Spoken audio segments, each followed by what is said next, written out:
So here it is, ready to go. All of the frets have been replaced, new pearl position markers, new binding along the edge of the fretboard, and it's set to go. Time to put the neck back onto the body and string it up.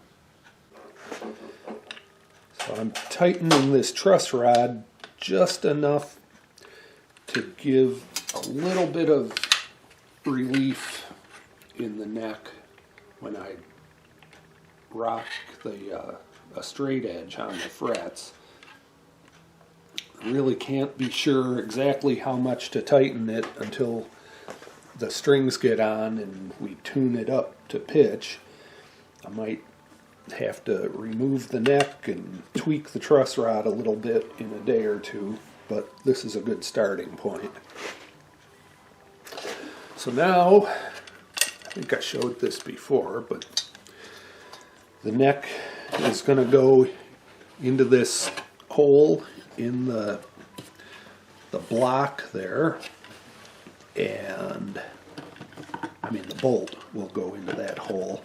And then the way this was designed, the neck can pivot up or down.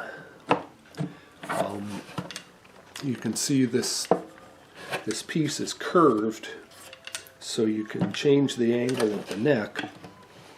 And again, I really can't quite be sure of where it's supposed to be until the strings are on and it's strung up to pitch.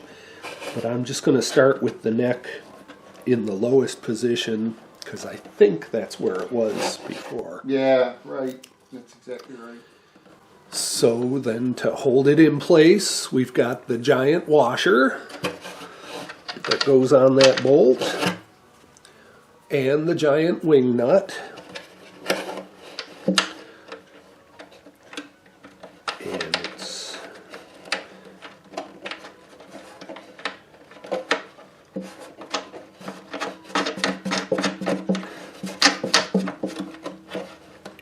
and then, because we had so much trouble getting that wing nut loose to begin with, we cut this little block of wood, and the wing nut wings go into this slot. So I'm going to grab a hold of the wing nut with this block, because I get much better leverage this way, and get that good and tight, and now we can string it up and see where we are. I put just the outer two strings on, and I can see that the neck angle is wrong because the strings are a mile high, well, not a mile, but actually a 1/4 inch high at the 12th fret.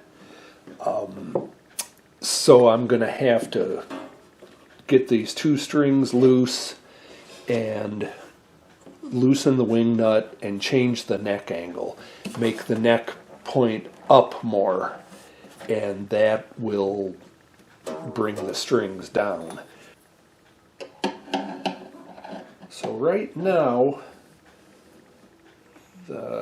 if I put a straight edge on the neck, it is just about a 1/2 inch high at the bridge line, and this is twice as high as I want it to be.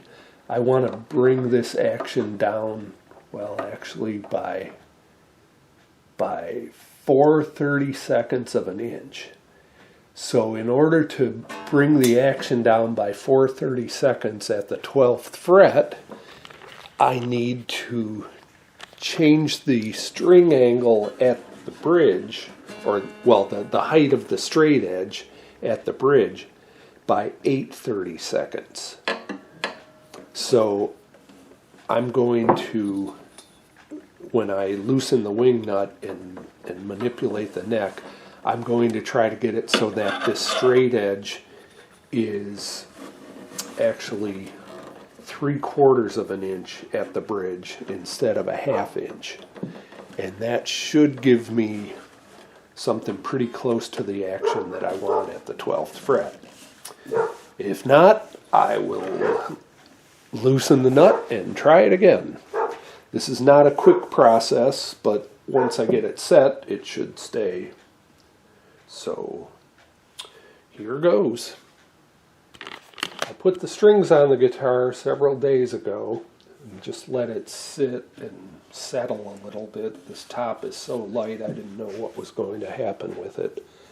And now that it has settled, I can see that the action is too high. I'm at about 9/64 at the 12th fret. I'd like it more like 6/64. So that means I have to loosen the wing nut again and tip the neck upward so that I increase the angle of the neck, and that brings the strings closer to the fretboard. It's not a great system. I find it really hard to adjust that wing nut to get the action just right. But once I get it set, I think it'll be fine. But I can see why this did not gain widespread acceptance in the industry. And the other thing I'm going to do, since I have to take the neck off anyway, is tighten the truss rod just a little bit more. If I push at the 12th fret and the 1st fret, I am looking for a clearance on the bass string between the bottom of the string and the top of the 6th fret of about a 1/64 of an inch. And this is more like a 32nd. So I'm going to just tighten that truss rod a little bit more and try to get it closer to the relief that I want it to be. The action is now just where we want it, 3/32 at the 12th fret. So Jeff is putting on the pick guard, and then we will be completely done with this instrument and ready to send it out.